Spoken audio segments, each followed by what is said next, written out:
cut away down towards third man. That is a highly accomplished test match.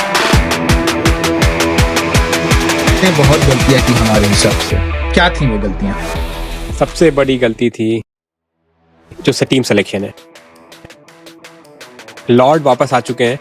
Lord के पास जो super power है वो केवल Lord के पास है। अगर कोई और दुनिया का क्रिकेटर होता, लॉर्ड इस टेस्ट मैच में खेल रहे हैं क्योंकि इंडिया के पास और कोई प्लेयर है नहीं जो उसको खिला सके, और वो चाहते ही हैं कि वो ऐसा कोई प्लेयर को खिलाएं जैसे लॉर्ड ठाकुर जैसे। ये है यहाँ पे, इसके कारण ही एकमात्र रीजन है जिसके कारण लॉर्ड ठाकुर इस टेस्ट मैच में खेले। वो सबसे बड़ी गलती थी उनकी जगह पे कुलदीप यादव को लाना। बिल्कुल, भारत का एक डिफेंसिव स्ट्रैटेजी थी।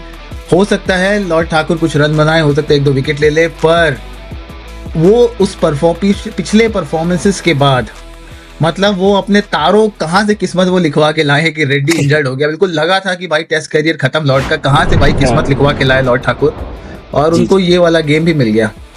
और अब देखते हैं कि क्या होता है। एटलीस्ट एक जो छोटा सा अच्छा साइन था वो ये था कि आज उन्होंने अपना दिमाग लगाया, दिमाग बुद्धि बैल बुद्धि का उपयोग नहीं किया। पिछले 4 डिसमिसल्स की जो आप बात करें तो बैल बुद्धि का प्रयोग किया था। कहीं भी बल्ला घूम रहा था ना, देखना कि भाई सिचुएशन क्या है, बस घुमा दो, लगी तो लगी, वरना जयराम जी की।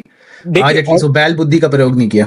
हाँ, वो बिल्कुल सही है। और पर एक चीज रहता है कि कोई भी प्लेयर है क्रिकेट में खेल रहा है, इंटरनेशनल स्टेज में खेल रहा है, तो उसमें इतनी क्वालिटीज रहती है कि किसी अपने डे पे अपने मैच पे कोई बहुत अच्छा खेल जाए, बट जब अपन कॉल लेते हैं कि भाई अपने किसको खिलाना है तो उसके पीछे एक हिस्टोरिकल और एम्पेरिकल एविडेंस होता है कि भाई क्या बंदा ने किया है पहले, क्या वो रिसेंटली वो अच्छा खेल रहा है नहीं खेल रहा है। तो कोई भी लॉजिकल नहीं था जो उनको खिलाने का डिसीजन। उनका एक ही रीजन था जो कि उनका इंडिया टीम का पहले से डिसीजन रहा है कि हमको इतने पेसर हमको ऐसा चाहिए, इस टाइप का डिसीजन के साथ उन लोग गए। पर वो इलॉजिकल बात नहीं है। आप अपने बेस्ट बॉलर को बिठा के रखे हो। कुलदीप यादव जो कि दुनिया के बेस्ट रिस्ट स्पिनर इस समय माने जाते हैं, उन्होंने 8 साल में से केवल 18 टेस्ट मैच खेले हैं। आपको अगर दिक्कत हो रही थी, मैं कह रहा हूँ कि चलिए वॉशिंगटन ने भी पिछले मैच में 4 विकेट लिए। आपने देखा कि 4 उन्होंने विकेट निकाले, उनकी लाइन लेंथ काफी सटीक थी, उनको टर्न बाउंस मिल रहा था, और जो विकेट मिले वो सीधी बॉल पे मिले क्योंकि वो उन्होंने असमंजस की स्थिति पैदा की थी बैट्समैन के मन पे। पर ये जरूरी नहीं है कि जो बैच में पिछले मैच में चला वो इस मैच में भी चलेगा। ये जो विकेट है उसमें हो सकता है आपको फिंगर स्पिनर जैसे टर्न नहीं मिले। अभी तक ऐसा कोई एविडेंस नहीं है कि विकेट में आपको टर्न मिलेगा।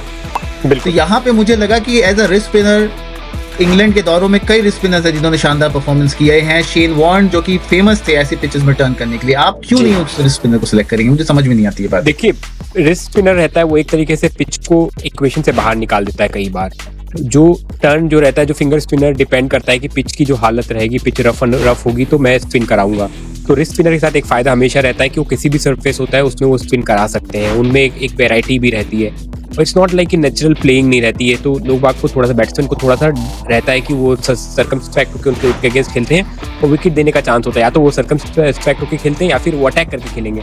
दोनों ही सिचुएशन में चांसेस है कि आपको विकेट मिल जाए। तो अगर आप पॉजिटिव आउटलुक के साथ देखेंगे, कुलदीप को खिलाने का पॉजिटिव आउटलुक ये था कि इंडिया को ये टेस्ट मैच जीतना जरूरी था, और कुलदीप यादव रहते तो चांसेस ज्यादा रहते इंडिया के। मेरा ये मानना। बिल्कुल मुझे भी लगता है। मुझे लगता है वॉशिंगटन और लॉर्ड की जगह में से एक आप कुलदीप को खिला सकते थे। आपके पास मुझे नहीं लगता 6 बॉलर लेके गए हो आप, किसको कितने ओवर दोगे आप? 10 भी मिल जाए बहुत बड़ी बात है। मुझे लग रहा है पूरे दिन में 15 का भी एवरेज नहीं बनेगा।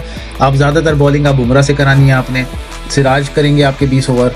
तो मुझे लगता ही नहीं है कि अपॉर्चुनिटी भी बनेगी जडेजा के कुछ बॉल डालने के या वॉशिंगटन के बहुत ज्यादा बॉल डालने के। और ऊपर से आपको भी मालूम है कि ये विकेट वो सूटेबल नहीं है, वो शायद वो विकेट टेकिंग अपॉर्चुनिटीज क्रिएट भी ना कर सके। चलिए आगे बढ़ते हैं। ऋषभ पंत, क्या भारत ने रिस्क लिया उनको सिलेक्ट करके? मैं रिस्क नहीं कहूंगा।